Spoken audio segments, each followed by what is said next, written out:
Welcome back to our channel. If you are looking for to pass the PMP exam and want to excel your project management skill, you are at right place. So today we will start the last domain 3 of PMP from the PMP examination content outline, that is business environment, from where your 88% exam will come. So this is a short domain, only have four tasks.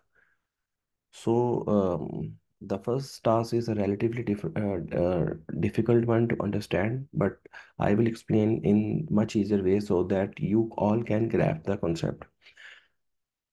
जो task one है last domain का, that is plan and manage project compliance. Okay. तो compliance आने के लिए पहले हम compliance word का मतलब समझते हैं. कंप्लायंस क्या है जी? कंप्लायंस आपके compliance refer to adherence to laws, regulation, standards and internal policies. Compliance आपको कंप्लायंस करता है रेफर कि आपने कौन कौन सी पाबंदियाँ आपने लॉज की, रेगुलेशंस की, स्टैंडर्ड और इंटरनल पॉलिसीज की कंप्लीट करनी है ड्यूरिंग द प्रोजेक्ट और during the life cycle of a product. ठीक है जी. कंप्लायंस क्यों इंपॉर्टेंट है? फिर मैं रिपीट करता हूँ. कंप्लायंस रेफर करते हैं आपने लॉज पे कितना पाबंद रहना है, आपने लॉज पे कितना स्ट्रिक्ट करना है, आपने रेगुलेशंस पे जो आपने स्टैंडर्ड्स बनाए हैं उस पे आप कितना स्ट्रिक्ट कर रहे हैं, और इंटरनल पॉलिसीज जो आपने बनाई है through out the project. Importance क्या है जी प्रोजेक्ट कंप्लायंस की? हम कंप्लायंस समझ के वापस चलते हैं डेफिनेशंस पे, जो आपके टास्क वन की 7 डेफिनेशंस है.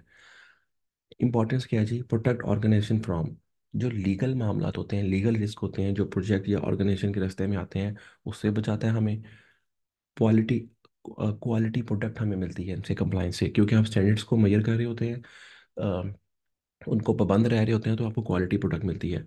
मेंटेन ऑपरेशनल इंटीग्रिटी, जो आपके ऑपरेशंस के सारे प्रोजेक्ट हैं उसमें भी आपको एक मेंटेनेंस और एक अच्छी प्रोडक्ट मिलती है, क्योंकि आप पूरी जो अपनी ऑपरेशनल डिपार्टमेंट है उसको कहीं ना कहीं ऑडिट कर रहे हैं, उसको चेक कर रहे हैं. ऑडिट का कीवर्ड है जो हम एंड में जाके समझेंगे. तो ये कंप्लायंस है. रूल्स की पाबंदी करना, स्टैंडर्ड्स की पाबंदी करना, इंटरनल पॉलिसीज की पाबंदी करना. अब जाके डेफिनेशन रीड करते हैं तो आपको ज़्यादा समझ आएगी. तो जो पीएमपी अपने एग्जामिनेशन कंटेंट आउटलाइन में जो आपको 7 डेफिनेशन कहती हैं, पहली है कंफर्म प्रोजेक्ट कंप्लायंस रिक्वायरमेंट्स. ये कंफर्म करनी है प्रोजेक्ट की कौन सी कंप्लायंस रिक्वायरमेंट है. उसमें सिक्योरिटी, हेल्थ, सेफ्टी और रेगुलेटरी कंप्लायंस आ जाते हैं. ठीक है. फिर आपने उसको क्लासीफाई करना है, कंप्लायंस की जो जो कैटेगरीज हैं उसको आपने क्लासीफाई करना है. क्लासीफाई करने के बाद आपने देखना है कि आपके कंप्लायंस को, जो आपके रूल्स रेगुलेशंस जो हैं, स्टैंडर्ड्स हैं, उनको कोई थ्रेट तो नहीं है. Determine potential threat. जब आपने ये भी डिटरमाइन कर लिया कौन से थ्रेट्स हैं या नहीं है, तो आपने कंप्लायंस को सपोर्ट करने के लिए अपने कंप्लायंस डिपार्टमेंट को या ऑडिट डिपार्टमेंट को बेहतर करने के लिए आपने मेथड्स निकालने हैं. उसके बाद आपने ये भी देख लिया, फिर आपने एनालाइज करना है नॉन कंप्लायंस रिक्वायरमेंट्स को. नॉन कंप्लायंस रिक्वायरमेंट के अगर आप कंप्लायंस की बंदी ना करें तो फिर क्या होगा, क्या कॉन्सिक्वेंसेज होंगे, उसके क्या असरात होंगे. इसके बाद आपने determine necessary approach and legal action to address compliance needs. आपने वो अप्रोच निकालनी है और उस कंप्लायंस को एक्शंस लेने हैं, मतलब कि लीगल और रिस्क को प्रोटेक्ट करने के लिए, प्रोजेक्ट्स को, ऑर्गेनाइजेशन को प्रोटेक्ट करने के लिए आपने क्या है, नेसेसरी अप्रोच यूज़ करनी है. और एंड में मैयर आपने प्रोजेक्ट आपने एंड में ये मैयर करना है, मैयर द एक्सटेंट, वो एक्सटेंट मैयर करना है, वो हदूद मैयर करनी है कि आपका प्रोजेक्ट कितना कंप्लायंस के अंदर है. वो लॉज को कितना फॉलो कर रहा है, रेगुलेशन को कितना फॉलो कर रहा है, स्टैंडर्ड्स को कितना फॉलो कर रहा है, कितना फॉलो कर रहा है, और इंटरनल पॉलिसीज को कितना फॉलो कर रहा है. ठीक है. अब आई थिंक आपको डेफिनेशन समझ आ गई. अब इसको दोबारा देखते हैं. कंप्लायंस क्या होता है? लॉज, रेगुलेशन, स्टैंडर्ड और इंटरनल पॉलिसीज को कितना आपने पाबंदी से फॉलो करना है. अच्छा, आगे चलते हैं जी. अब आपको क्लियर हो गया कंप्लायंस की रिक्वायरमेंट क्या होती हैं. कंप्लायंस की रिक्वायरमेंट होती हैं लीगल और रेगुलेटरी कंस्ट्रेंट्स, मतलब कि वो लिमिटेशंस हैं that most project solution are subject to, जिसके आपका प्रोजेक्ट सोल्यूशन आप पे डिपेंड कर रहा है. मतलब कि आपका प्रोजेक्ट सोल्यूशन कहीं ना कहीं कुछ लीगल और रेगुलेटरी कंस्ट्रेंट पे डिपेंड कर रहा होता है. ये वो चीज़ें हैं. वर्क परफॉर्मेंस रिपोर्ट्स में इनको हम डिटेलली बताते हैं. ठीक है जी. Involve specific practices, privacy laws, handling sensitive information. Okay. अच्छा, अब आप देखेंगे आपने क्या करना है. आप जो आपने कंप्लायंस रिक्वायरमेंट को ना आपने पहले आइडेंटिफाई करना है, उसके बाद मैनेज करना है और ट्रैक करना है कि ये वाली मेरी कंप्लायंस रिक्वायरमेंट थी जो प्रोजेक्ट के लिए ज़रूरी थी, जो मेरे प्रोजेक्ट के लिए ज़रूरी थी, उसको मैनेज करना है और ट्रैक करना है थ्रू आउट द प्रोजेक्ट। ठीक है। इसके बाद रिस्क रिलेटेड कंप्लायंस, उनको आपने देखना है कि उनका कौन रिस्क ऑनर था, उसका रिस्क का इम्पैक्ट क्या था और रिस्क रिस्पॉन्स क्या होगा उस कंप्लायंस के रिलेटेड। ठीक है। अब आगे जो कैटेगराइज किया जाता है कंप्लायंस को, कैटेगरी में बांटा जाता है। कुछ इंडस्ट्रियल, मतलब कि इंडस्ट्रियल एंड सोल्यूशन स्कोप्स होते हैं। कुछ रेगुलेटरी कंप्लायंस होते हैं, रेगुलेटरी में आपने देखा है लॉज इंडस्ट्रियल स्टैंडर्ड्स आते हैं।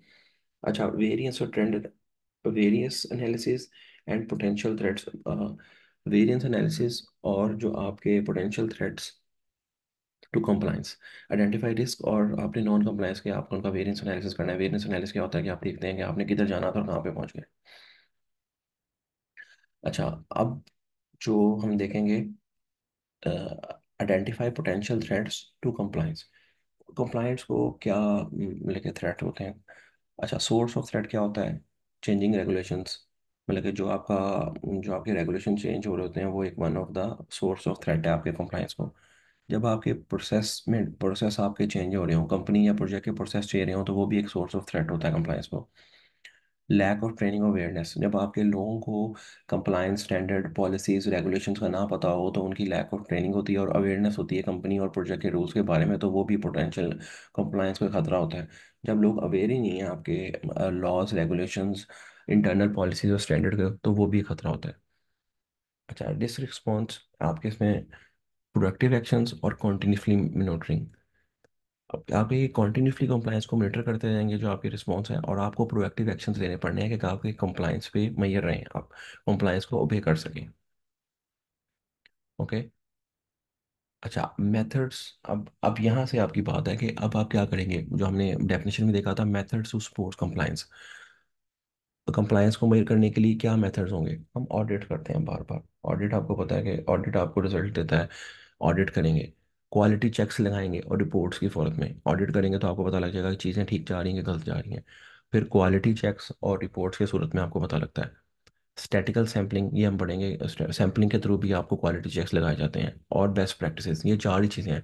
आप ऑडिट्स करते हैं, क्वालिटी चेक्स लगाते हैं, रिपोर्ट्स की सूरत में आपको पता लगता है what's going well and what's not going well. Statistical sampling होगी, attributes and variable and use of best approach, इनको एक एक करके हम देखते हैं।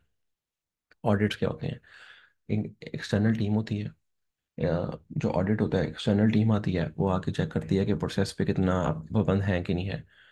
वेरिफिकेशन करती है change request and defects pair की, आइडेंटिफाई करती है कि आपका प्रोसेस में गैप है और क्या क्या इंप्रूवमेंट चाहिए। ठीक है, कितना आप प्रोसेस को फॉलो कर लें, इंटरनल टीम आती है। अच्छा, ऑडिट में चार कीवर्ड्स और आ जाते हैं, ये हमने और भी क्वालिटी के चैप्टर में भी ट्रीट करने हैं। प्रोएक्टिव करेक्टिव एक्शंस भी होते हैं, प्रिवेंटिव एक्शंस भी होते हैं, डिफेक्ट रिपेयर भी होते हैं एंड अपडेट्स भी होती हैं। ठीक है, ये इसमें ऑडिट्स में सब कुछ इंक्लूड होता है। तो एक्सटर्नल टीम आती है, प्रोसेस गैप और इम्प्रूवमेंट्स आपको बताती है, और देखते हैं कि आप कितना प्रोसेस को फॉलो कर रहे हैं या नहीं कर रहे हैं। अच्छा, ये वैसे मैंने ये कीवर्ड्स यहाँ पे आए थे क्योंकि मुझे बहुत से लोगों ने कहा था कि इसको भी ज़रा एक्सप्लेन कर दें। तो ये चार हम जो करेक्टिव, प्रिवेंटिव, डिफेक्टिव रिपेयर और अपडेट्स को भी देखते हैं।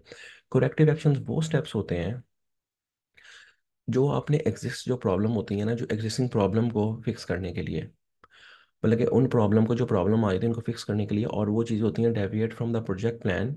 जो चीज़ें प्रोजेक्ट प्लान से डेविएट कर जाती हैं to dealign with project objective, कोई चीज़ें प्रोजेक्ट प्लान से डेविएट कर गई हैं तो आप कोरेक्टिव एक्शंस लेते हैं।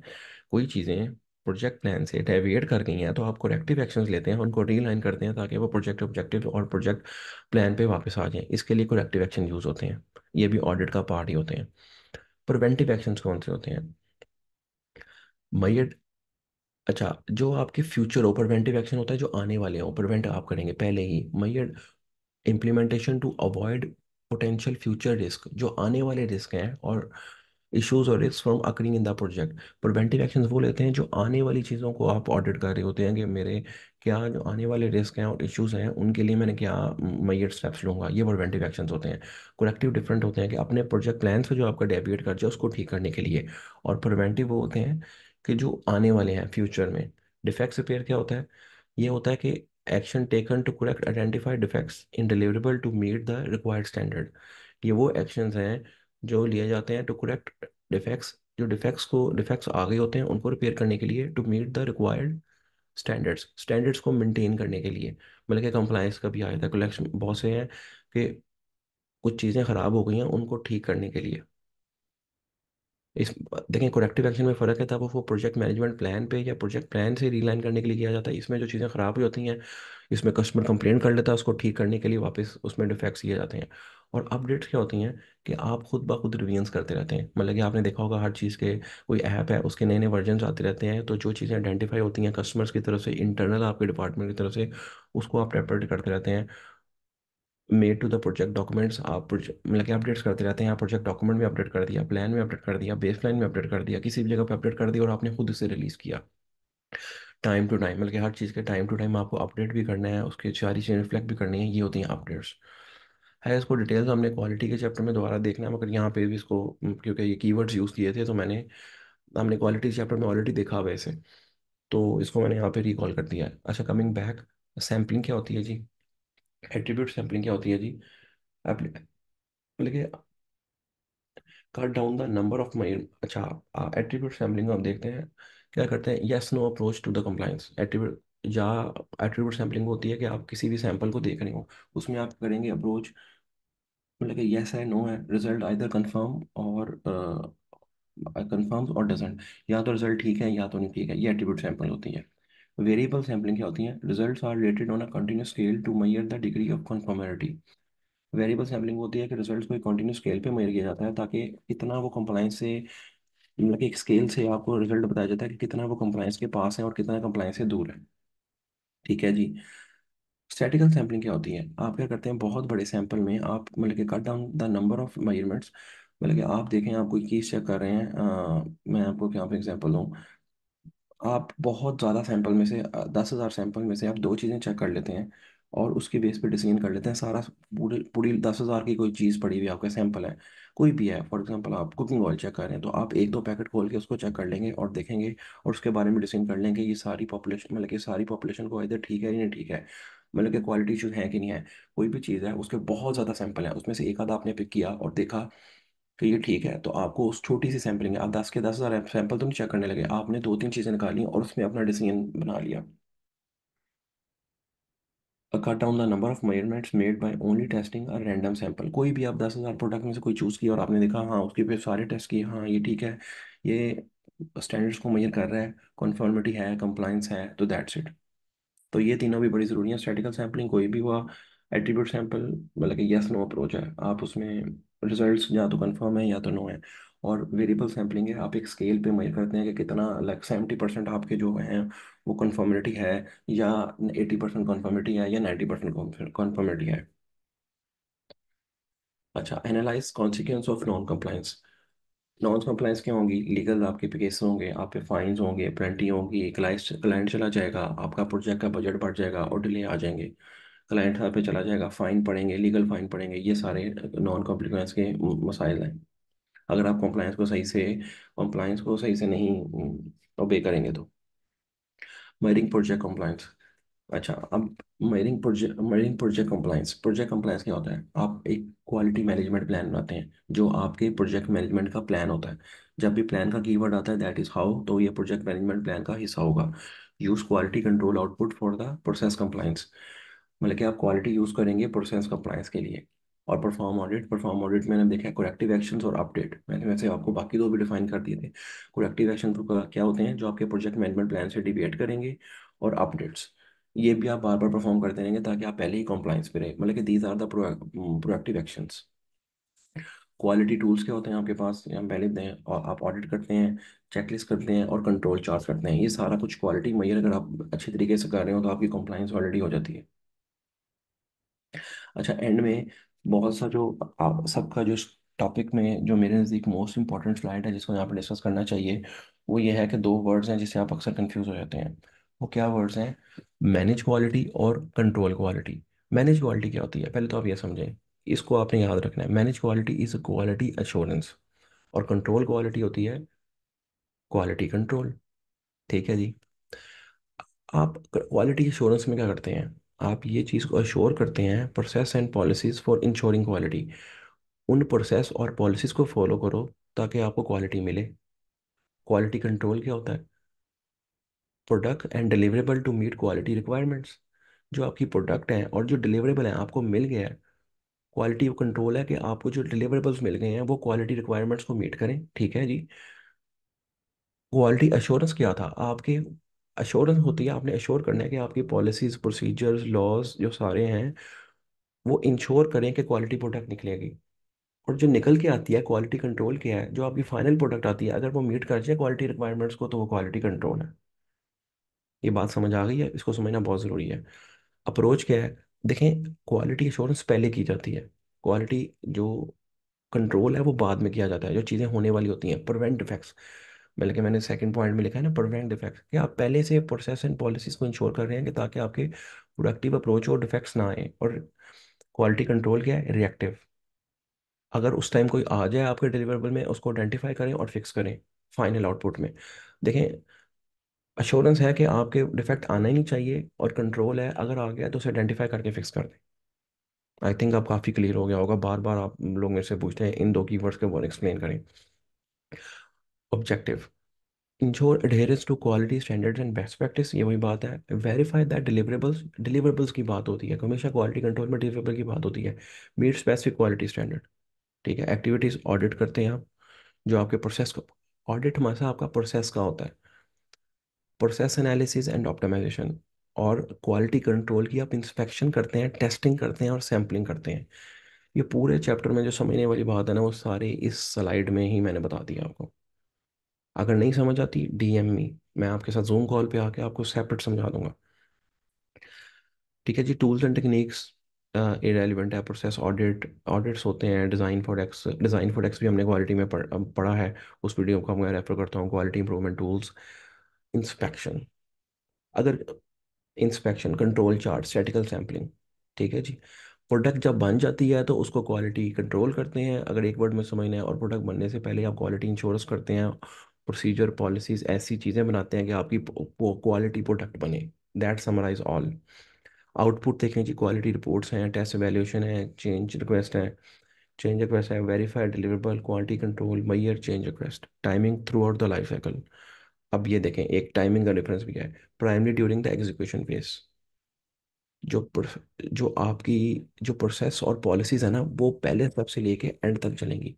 और जो क्वालिटी कंट्रोल है वो क्या होगा, सिर्फ एग्जीक्यूशन फेज में जाके होता है मोस्टली, मगर होता ये भी पूरे प्रोजेक्ट में ही है। Ensure correct implementation of quality process, ये इसका गोल है। Ensure deliverable meet the quality specification. जो process and policies, that is manage quality और control quality, ensure deliverable and quality specification. तो this is very important slide. इस slide के बाद जाके आप इन स्लाइड्स को एक दफ़ा दोबारा तो गो करें। This is very important chapter, और lot of tricky question came from this chapter. वो हम अलहदा जब क्वेश्चन आंसर्स की जो हम अपडेट करेंगे, वीडियोस बनाएंगे, जब क्विज़ेस करेंगे तो उसमें हम देखेंगे। आई थिंक ये आपको समझ आ गया होगा। If anything confusing you can still DM me. And बाकी जो क्वालिटी के बारे में डिटेल में आप देखना चाहते हैं तो इस वीडियो के एंड में थंबनेल्स लगे हुए हैं, आप वहाँ पे जाके जो हमारी, ये तो हमने डोमेन थर्ड से स्टार्ट कर दिया, डोमेन 1 और डोमेन 2 के लिए आपके पास पूरी सीरीज प्लेलिस्ट में मौजूद है जहाँ पे आपके, तो this is the last domain, first chapter done, only 3 chapters are left, then you will be ready to take the